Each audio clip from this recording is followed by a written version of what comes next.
Hi, hello. Welcome back to our social class. So today we'll be discussing about a chapter in history. Okay? So the name of the chapter goes Ruling the Countryside. So shall we start? Okay.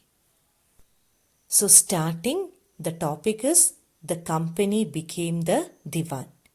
So we know the first English ship sailed towards India on 18th century. So the East India Company became the Diwan of Bengal on 12th August 1765. So what is the date? 12th August 1765 they became the Diwan of Bengal. So as Diwan, the company became the chief financial administrator of the territory under its control. So whatever financial or revenue was issued, they became the head. So all the revenue was in the hand of this British because they became the Diwan. So the company needed to administer the land and organize its revenue resources. Okay, so they needed to administer the land and organize the revenue resources. So this needed to be done in a way that could yield enough revenue to meet the growing expense of the company. So they had needed enough money. Okay. So the next topic is about how the company got its revenue. Okay. So the company's aim was to increase the revenue. So why should they increase their revenue? To buy cotton and silk cloth. We have already learned to buy fine cotton and silk cloth as cheaply as possible. So within a span of 5 years, that is within a time of 5 years, the value of goods bought by the company in Bengal doubled. So whatever they bought, the cost was doubled. So previously, that is before 1865, the company purchased goods in India by what? Importing gold and silver from Britain. Now it was financed by the revenue collected in Bengal. So now as they became the Diwan, all the revenue what they got from Bengal was under the control of British. So they used this money to buy the cotton and silk now. So they need not bring any gold and silver from Britain. Okay. Now, artisanal production was in decline. So, artisans' production declined and agriculture cultivation showed signs of collapse. So, in 1770, a terrible famine killed 10 million people in Bengal. Okay, so it was a great famine which killed 10 million people in Bengal in the year 1770. Now, because of all these, they had to improve the agriculture. So, we are going to see about the need to improve agriculture. So, in 1793, the company introduced a new policy that is called permanent settlement. What is the policy called? Permanent settlement. So, by the terms of this policy, the Rajas and Talukdars, okay, who were they? The Rajas, that the kings and the Talukdars were recognized as Semindars, okay. So, the king and the Talukdars became Semindars. They were asked to collect rent from the peasants and pay revenue to the company. So, they had to collect the rent from the peasants, that is the farmers, and pay the revenue to the company. And in this, the amount what they had to pay, what the peasants had to pay was fixed permanently. So this settlement would ensure a regular flow of revenue to the company and at the same time encourage the Semindars to invest in improving the land. Okay, so even if the peasants met with a loss, they had to pay what was the fixed amount. And this policy is called your permanent settlement. Is it clear, children? So permanent settlement, the Rajas and Talukdars were recognized as Zamindars and they had to collect the rent from the poor farmers who were peasants and have to pay it to the company. So this was a revenue for the company. Now we shall discuss about the problems created by the permanent settlement. Okay, so this permanent settlement created problems. What is the problem? The company officials discovered that Samindas were not investing in the improvement of land because the fixed revenue was very high. So the Samindas did not give any money to improve the land. What was the reason? The revenue was very high. So by the first decade of 19th century, the situation started changing. The prices in the market rose and cultivation slowly expanded. So the agriculture producers started gaining more money. Okay, so the cultivation was also expanded. Even then, the zamindars were not interested in improving the land. They did not want to improve the land and pay the tax. Okay, is it clear? Okay. Apart from there were few other reasons also. That is, in the villages, the cultivator found the system extremely oppressive. Okay, so the cultivators were extremely sad over this. And next one is the rent they paid to the zamindar was very high, so they took a loan from the money lender. As I told you earlier, sometimes the crop would be a loss. So they will not be able to give the money from their income. So they had to get a loan from the money lender.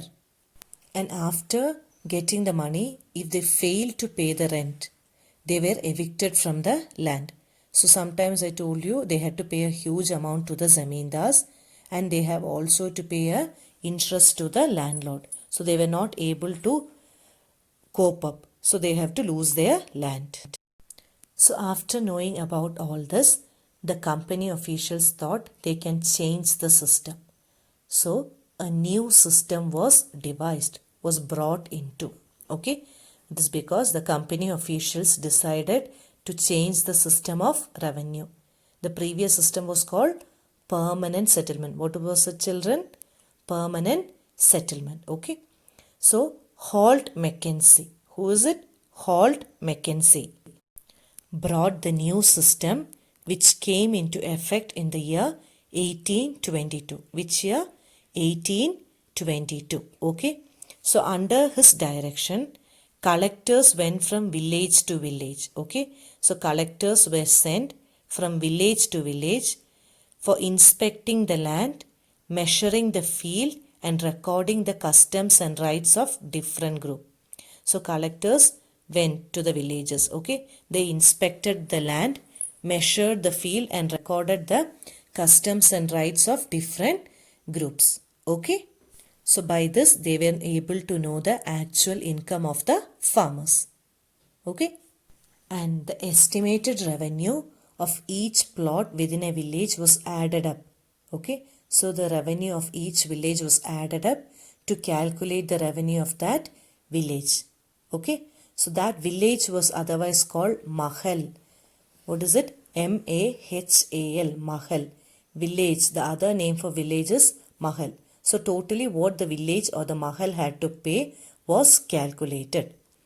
This demand was to be revised periodically, not permanently fixed. Okay, because when the climate changes, the crop may change. Okay, so it has to be revised periodically, and it was the difference between the permanent settlement and this settlement. Okay, I'll tell you what is the name of the settlement. So the charge of collecting the revenue and paying it to the company was given to the village headman now. Previously it was to the zamindar. They had to collect and pay it to the company. Now the village headman has to collect the revenue from the village or mahal and pay it to the company. So this system came to be known as Mahalwari settlement. Mahalwari settlement, that is village settlement. So already we have seen two systems, that is permanent settlement and Mahalwari settlement. Now we are going to see about the third system, which is called Monroe system. Okay, it is called Monroe system. So in the British territories in the south, a new system was devised, which is known as Rayatwar or Rayatwari. What is it called? Rayatwar or Rayatwari. Okay. So this system was gradually extended all over South India. The settlement had to be made directly with the cultivators. These cultivators are called ryots. Okay? Okay. The cultivators are called ryots. That is why the system is called Ryotwari system. So the cultivators are the people who till the land for generations. That is, they are the farmers or who are the person who are tilling the land for many generations. So their field had to be carefully and separately surveyed before the revenue assessment was made. So here the cultivators or ryots will directly pay the amount to the Britishers. So this is called Ryotwari system or Monroe system. Even though many settlement systems were brought in, all was not working out well. Okay. In order to increase the income from land, revenue officials fixed high revenue demand. Okay. So peasants were unable to pay. In the permanent settlement, ryots fled the countryside. In Ryotwari system, they moved away from the country and villages became deserted in many regions. Okay. So people started giving up agriculture and went in search of other jobs. Okay. So these were all the problems faced by them. Shall we have a quick recap what we learned today? So we saw about the ruling of the countryside, how the Britishers came to India, their position from trading to Diwan. They started collecting the revenue by becoming the Diwan of Bengal. Then how they collected the revenue, okay? And how did they wanted to improve the agriculture? They brought 3 systems, right? So the first one is called permanent settlement. The next one is called Ryotwari system. And the last one is called Mahalwari system. So Mahal is otherwise called as village. It is an important one word, children. And the ryots are otherwise called as cultivators. So with this we came to an end of this chapter. And the first part of your chapter is over. We shall continue the remaining chapter in different parts. Okay. So learn well, go through the video, read your lesson thoroughly. Okay children. Take care. Thank you. Be safe and be happy.